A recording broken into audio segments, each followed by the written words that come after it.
جاتا ہے۔ تاہم بانڈی پورہ کے سرحدی علاقے گریز میں مقامی نوجوان منفی درجہ حرارت کے بیچ جمی ہوئی برف پر کرکٹ ٹورنامنٹ منعقد کرتے ہیں۔ ان نوجوانوں کا کہنا یہی ہے کہ گریز میں ونٹر سپورٹس کی جانب حکومت کی توجہ مرکوز کرنے کے لیے وہ کئی برسوں سے سنو کرکٹ ٹورنامنٹ کا انعقاد کرتے آ رہے ہیں۔ یہ خاص رپورٹ۔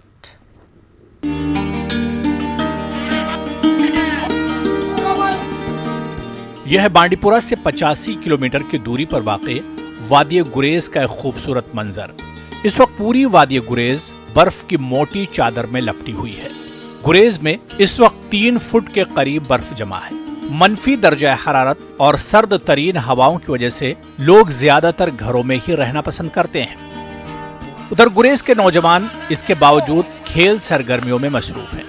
یہاں سخت ترین موسمی حالات میں جمی ہوئی برف پر کرکٹ ٹورنامنٹ منعقد کیا گیا ہے۔ یہ نوجوان سورج نکلتے ہی مرکوٹ نامی علاقے کا رخ کرتے ہیں۔ اس کے بعد باضابطہ طور پر علاقے میں کرکٹ کے مقابلے شروع ہو جاتے ہیں۔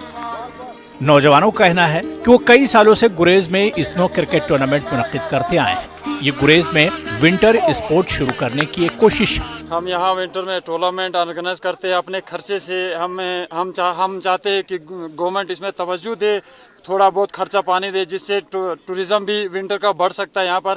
تو ہم جتنے بھی ٹورنامنٹ یہاں پر ہر ونٹر میں لگاتے ہیں، خود اپنے پیسے سے اور اپنی محنت سے لگاتے ہیں۔ ہم چاہتے ہیں کہ گورنمنٹ اس میں تھوڑی بہت توجہ دے۔ ہر سال ہم یہاں ونٹر کرکٹ ٹورنامنٹ لگا رہے ہیں۔ یہ ٹورنامنٹ ہمارے یہاں کے جو نوجوان ہیں کھیل رہے، تو گورنمنٹ سے ہم گزارش کرتے ہیں کہ اس ٹورنامنٹ کی طرف توجہ دے، کیونکہ یہاں کا جو ہم ٹورنامنٹ لگاتے ہیں اس سے اپنا خرچہ ہم لگا رہے ہیں۔ تو اگر گورنمنٹ اس ٹورنامنٹ کی طرف توجہ دے تو یہاں کا ٹورزم بھی بڑھے گا اور یہاں کچھ فائدہ بھی ہو جائے۔ اسنو کرکٹ ٹورنامنٹ کی ایک اور خاص بات یہ ہے کہ میچ کے دوران گریز کے لوگوں کی مادری زبان یعنی شینا میں کمنٹری کی جاتی ہے۔ اس سے مقابلے مزید دلچسپ بن جاتے ہیں۔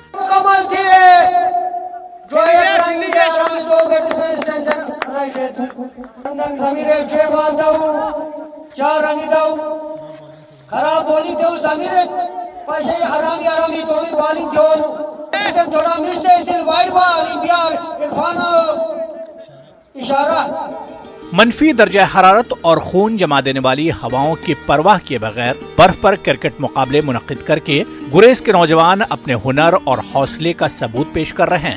اب حکومت کی ذمہ داری بن جاتی ہے کہ گریز میں ونٹر اسپورٹ شروع کرنے کے لیے مؤثر اقدامات کیے جائیں۔ نیوز 18 اردو کے لیے بانڈی پورہ سے محمد سعید کی رپورٹ۔